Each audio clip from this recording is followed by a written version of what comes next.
You may have noticed on the last slide that all of my decimals terminated. Well, decimals don't have to terminate. They can repeat. This is rational ones. We're not doing irrational. They can repeat. So this is what to do with repeaters. Repeaters are going to end up, all these sums, all these things being added up, are going to end up being a geometric series.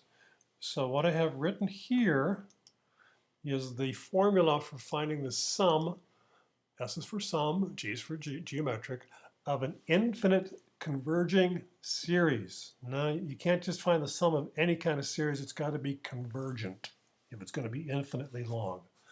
A is the first term in the series, and the rate at which we go from one term to the next, the number we multiply by, is the R.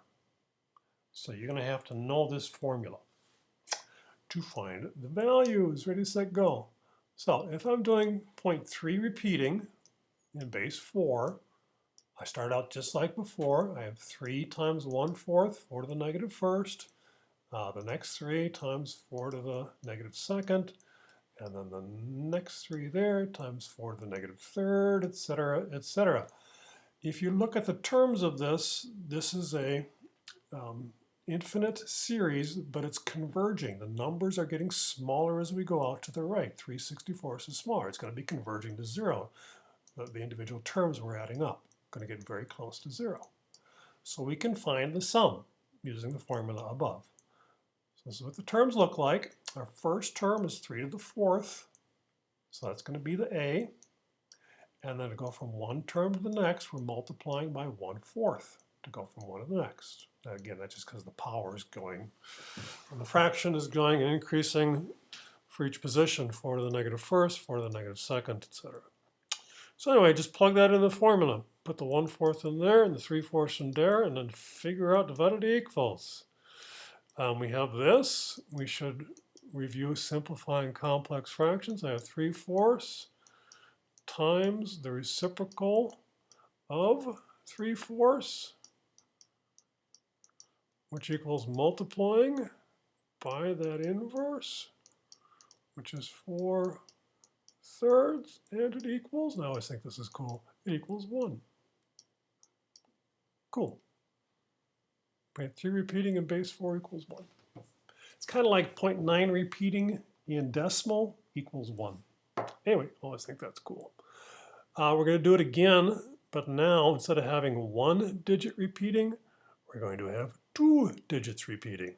Dun, dun, dun, dun, dun, dun, dun, dun, dun, dun, dun, dun, dun, dun. Ooh.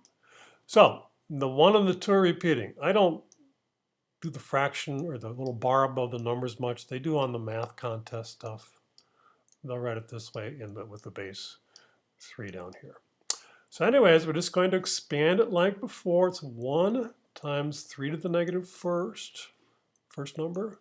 Second number, the 2 times 3 to the negative second. The third number, the 1 times 3 to the negative third. The fourth number, the 2 times 3 to the negative fourth, etc., etc.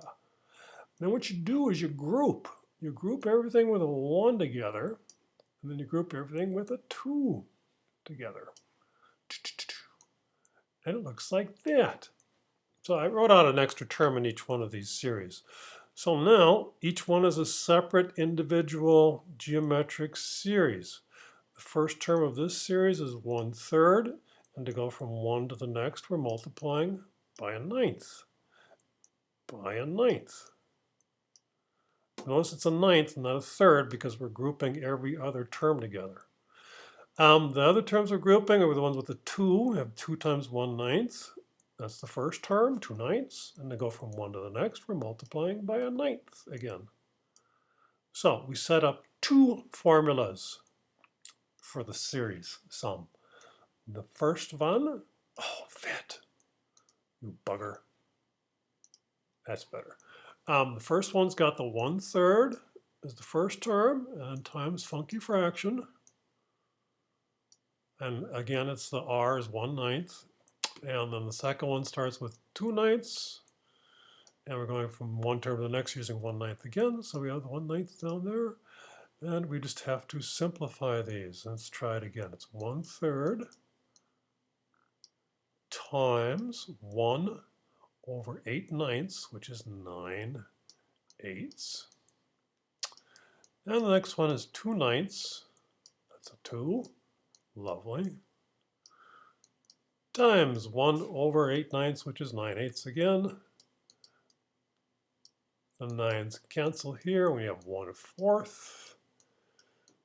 And for the first one, the 3 cancels into that. We have 3/8. 3/8 plus 1/4 is 5/8. And if they want that as a decimal, just divide it out. Probably will want it as a decimal since the theme is decimal stuff.